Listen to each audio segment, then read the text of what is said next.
तुर्की का वीज़ा 54,000 का सिर्फ लगे। अच्छा दोबारा बट साहब बोलना जी जी। किस तरह क्या तुसी एजेंट ने की किया? ਏਜੰਟ ਮੰਗਦੇ ਨੇ ਪੈਸੇ 6 ਲੱਖ 8 ਲੱਖ। सही है ਹੁਣ ਜਿਹੜਾ ਮੰਗ ਰਹੇ ਨਾ ਕਿ ਸੁੱਕਾ ਸੁੱਕਾ ਸਾਨੂੰ 6 ਲੱਖ ਦੇ ਦਿਓ, सही है ਟਿਕਟ ਤੁਸੀਂ ਕਰਾ ਲਿਆ ਜੀ ਜਿੰਨੇ ਦੀ ਵੀ ਹੋਈ। ठीक है ਆਪਣੇ ਲੋ ਤੇ ਡਰਾਮਾ ਇਹ ਕਰਦੇ ਨਾ ਜੀ, ਟਿਕਟ ਸਸਤੀ ਹੋਣੀ, ਟਿਕਟ 1,70,80 ਦੇ ਰਾਉਂਡ ਬਾਉਂਡ ਹੋ ਰਹੀ ਹੈ।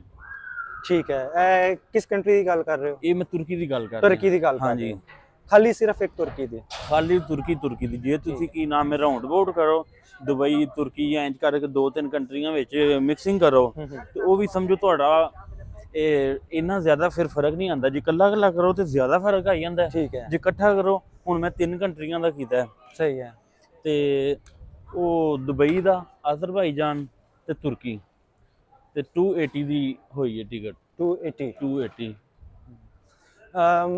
मीनस मैं गल थोड़ी मैं समझ गया वा। चलो ਅਸੀਂ ਜ਼ਰਾ ਪੰਜਾਬੀ ਲੈਂਗੁਏਜ ਵੀ ਥੋੜੀ ਜੀ ਗੱਲ ਕਰ ਲੈਂਦੇ ਆ। ਅਸਲ ਠੀਕ ਹੈ। ਵਿੱਚ ਬਾਰਿਸ਼ ਨਹੀਂ, ਜਿਹੜਾ ਨਹੀਂ, ਤਾਂ ਸਹੀ ਹੈ। ਪੰਜਾਬੀ ਨਿਕਲਣ ਦਈ ਠੰਡ ਹੈ ਨਾ। दरअसल कोई शक नहीं भट्ट साहब कह रहे हैं ठंड ने ਤੇ ਉਹਦੀ ਵਜ੍ਹਾ ਨਾਲ ਸਾਡੇ ਨਾ ਪੰਜਾਬੀ ਨਿਕਲਣਾ ਸ਼ੁਰੂ ਹੋ ਗਈ, ਉਰਦੂ ਅਸੀਂ ਜ਼ਰਾ ਭੁੱਲ ਗਏ।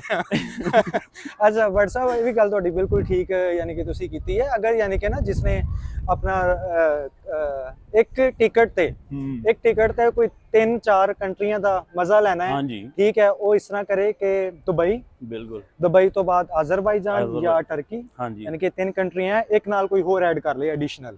ਨਹੀਂ ਇੱਕ ਵਕਤ 3 ਜਿਹੜੀਆਂ ਨਾ ਉਹ ਵੀ ਬਿਹਤਰੀਨ ਨੇ। ਸਹੀ ਹੈ। ਹੁਣ ਮੈਂ 3 ਦਾ ਹਿਸਾਬ ਲਵਾਇਆ ਸੀ, ਮੇਰਾ ਉਹਨਾਂ ਵਿੱਚ ਧੱਕੇ ਨਾਲ ਸਟੇ ਪਾਤਾ ਜਾਂਦੀ ਵਾਰ ਦਾ ਦੁਬਈ ਦਾ, ਫਲਾਈ ਦੁਬਈ ਕਰਾਈ ਸੀ। ਠੀਕ ਹੈ ਠੀਕ ਹੈ ਉਹ 6 ਘੰਟੇ ਸਟੇ ਸੀ। ਸਹੀ ਹੈ ਮੈਂ ਆਪਣੇ ਵਕੀਲ ਨੂੰ ਆਖਿਆ, ਮੈਂ ਕਿਹਾ ਫਿਰ ਦੁਬਾਰਾ ਵੀਜ਼ਾ ਅਪਲਾਈ ਕਰ ਮੇਰਾ 96 ਘੰਟੇ ਦਾ, ਉਹਨੇ ਮੈਨੂੰ ਫਿਰ ਲਿਆ ਦਿੱਤਾ। ਜ਼ਬਰਦਸਤ। ਯਾਨੀ ਕਿ ਮੈਂ ਜਾਂਦੀ ਵਾਰੀ ਜਿਹੜੇ 6 ਘੰਟੇ ਨੇ ਨਾ ਜੀ ਜੀ ਉਹਨਾਂ ਚ 3 ਘੰਟੇ ਮੈਂ ਇਨਆਊਟ ਫਿਰ ਹੋ ਜਾਣਾ ਬਾਹਰ, ਯਾਨੀ ਕਿ ਮੇਰੇ 4 ਮੁਲਕ ਹੋ ਜਾਣੇ ਨੇ। ਠੀਕ ਠੀਕ 280 ਦੇ ਵਿੱਚ ਮੇਰੇ 4 ਮੁਲਕ, ਉਂਝ 3 ਮੁਲਕ ਸਨ ਤੇ ਇੰਜ ਕਰਕੇ ਮੈਂ ਜ਼ਰਾ 20,000 ਵੱਧ ਖਰਚ ਲਿਆ। ਲੇਕਿਨ ਉਹਦੇ ਨਾਲ ਇਹ ਫਾਇਦਾ ਹੋ ਗਿਆ, ਮੇਰੀ ਉਹ ਟਿਕਟ ਬਚ ਗਈ ਜਿਹੜੀ ਵਾਪਸੀ, ਫਿਰ ਮੈਂ ਦੁਬਾਰਾ ਡਬਲ ਆਉਣਾ। ਸਹੀ ਸਹੀ ਸਹੀ। ਹਾਂ ਬਿਲਕੁਲ ਭੱਟ ਸਾਹਿਬ ਦੀ ਗੱਲ ਬਿਲਕੁਲ ਠੀਕ ਹੈ ਕਿ ਇਸ ਨਾਲ ਤੁਸੀਂ ਆਪਣੇ ਕਾਫੀ ਪੈਸੇ ਬਚਾ ਸਕਦੇ ਹੋ। ਠੀਕ ਹੈ। ਤੇ ਮੈਂ ਦੁਬਾਰਾ ਯਾਨੀ ਕਿ ਨਾ ਇਹੀ ਫੋਰਸ ਕਰਾਂਗਾ ਤੁਹਾਨੂੰ ਕਿ ਤੁਸੀਂ ਬਜਾਏ ਕਿ ਕਿਸੇ ਨਾ ਇਸ ਤਰ੍ਹਾਂ ਦੇ ਏਜੰਟਾਂ ਦੇ ਹੱਥਾਂ ਤੇ ਆ ਜਾਓ ਜਿਹੜੇ ਨਾਜਾਇਜ਼ ਫਾਇਦਾ ਉਠਾਉਂਦੇ ਨੇ। ਉਸ ਤੋਂ ਬਿਹਤਰ ਹੈ ਕਿ ਥੋੜੀ ਜਿਹੀ ਤਕਲੀਫ ਆਪ ਲੈ ਲਓ, ਠੀਕ ਹੈ, ਤੇ ਆਪਣੀ ਬੱਚਤ ਵੀ ਕਰੋ ਤੇ ਅਵੇਅਰਨੈਸ ਆਟੋਮੈਟਿਕਲੀ ਤੁਹਾਡੀ ਆ ਜਾਣੀ। ਜਦੋਂ ਇੱਕ ਤੁਸੀਂ ਵੀਜ਼ਾ ਲਵਾ ਲੈਣਾ ਨਾ, ਫਿਰ ਤੁਹਾਨੂੰ ਇੰਨਾ ਕੁ ਹੋ ਜਾਣਾ ਕਿ ਤੁਸੀਂ ਅੱਗੋਂ ਹਲਾਸ਼ੇਰੀ ਹੋ ਜਾਣੀ ਹੈ, ਯਾਰ ਕੋਈ ਨਹੀਂ ਗੱਲ ਵੇਖੀ ਜੇਗੀ ਜੋ ਹੋਵੇਗਾ। ਉਹਨਾਂ ਕਿਹੜਾ ਕੋ ਕੀ ਨਾਮ ਹੈ ਬੰਦੇ ਨੂੰ ਨਿਭਾ ਲੈਣਾ ਹੁੰਦਾ, ਇੱਕ ਵੀਜ਼ਾ ਲਵਾਉਣ ਆਇਆ ਤੇ ਨਿਭਾ ਲਓ ਭਾਈ। ਜੀ ਬਿਲਕੁਲ ਸਹੀ।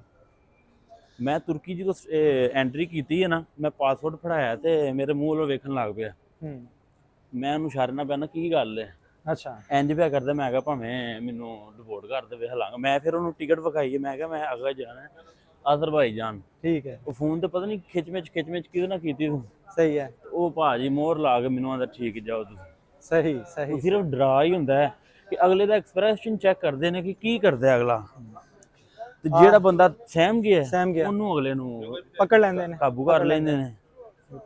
ਤੇ ड्रामा चलता भी यही। अच्छा जनाब, आज तारीख है 18 सितंबर 2023 और यहाँ का आप वेदर देख लें, मौसम देख लें, और बहुत कमाल का है। कोई शक नहीं, अल्लाह ताला ने माशाल्लाह बहुत हमारी दुनिया को खूबसूरत बनाया है, बहुत खूबसूरत बनाया है। बस मैं इस व्लॉग के साथ साथ मेरा यही सबको मैसेज है कि काइंडली आप अगर ऐसी कोई जुस्तजू रखते हैं इंटरनेशनल ट्रैवलिंग की, तो उसमें मैं आपको अगेन दोबारा वही फ़िक्रा दोहरा रहा हूँ, यही आपको मशवरा दूंगा कि ख़ुद से आप ऑनलाइन हंटिंग करें।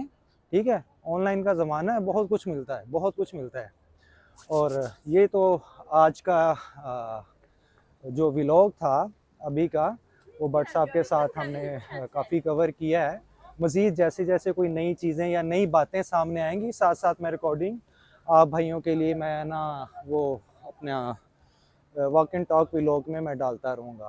ठीक है जी, और इंशाल्लाह फिर दोबारा मुलाकात होगी जी। अल्लाह हाफिज़।